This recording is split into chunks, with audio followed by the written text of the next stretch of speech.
Hi ma'am, ngasi di Diwali numitsidda akhoi bana nga khara laira'e ado akhoi mana thongna akhoi mana ingonda nga thongba se tambige na ingonda da magi instruction je takpiri ko ado akhoi je hauji yum semjanjabagi sangoi da leijabane ba akhoi yum je semjanbadi loidawre aduna akhoi temporary site oina leijari ada boarding da leibane ise kya sa kinjang thongbusu kya haite ko dum yana badi thonge masu tana thongbadi haite do yum da lakpa khudingi di koi mana haidi nupi oigera nupa oigera sumaina sa hinjang thongbaje haidragadi yade na dum tambiri masi ju Diwali numitida akoi nga se hauna cha se na akoi family gi do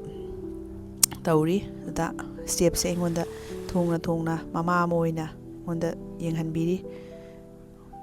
ado akoi mana nga se thongna masu Diwali gi wish amatang meyam da haijaningba ado meyam ima gi wish se tamina siko Hi mayam ngasigi Diwali asi ana ayek yaudana saukhatpa purakpa oiresanu haina isorgi mafamda thaunijari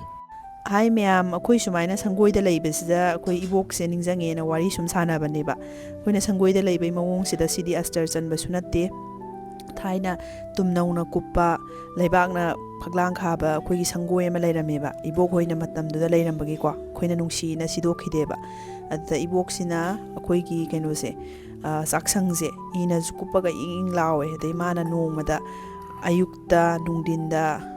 nungdangda waise humlak sitle adagi nongmada wai anirak taini aduga saksangje yam nana thamme adagi akoi sangma matamda pi asengba setragadi saksangje sangba yade ko maitai gi hoje khoi yumdong khudingda taunari je dumaina adagi khoi sak sabagi akoi gi mapa je sije mana saina kharaga loi thamme ba mi amamam gi akoina sum ningsingak ba haitare aduki mati akoi gi maitai gi lining haidi gauriya dharma adagi maitai satpa oiraso khoi yam niti niyom naina leirambado thaina gi ahan singdo adagi mana aduki matik nana su thamme gi saksangdo adagi kaino nga ayamba chai atopa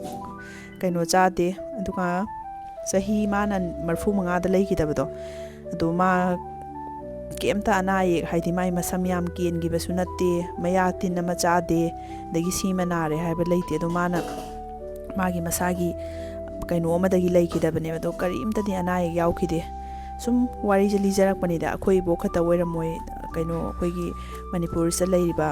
thaina gi ahan laman haidare moina aduki matik yumba lon adagi akhoi gi leiriba section na leirambado akhoi gi ibok da sum example pira khoina kaino nijabane ba nga su thongna imaga khoiga wari sum sanarambadagi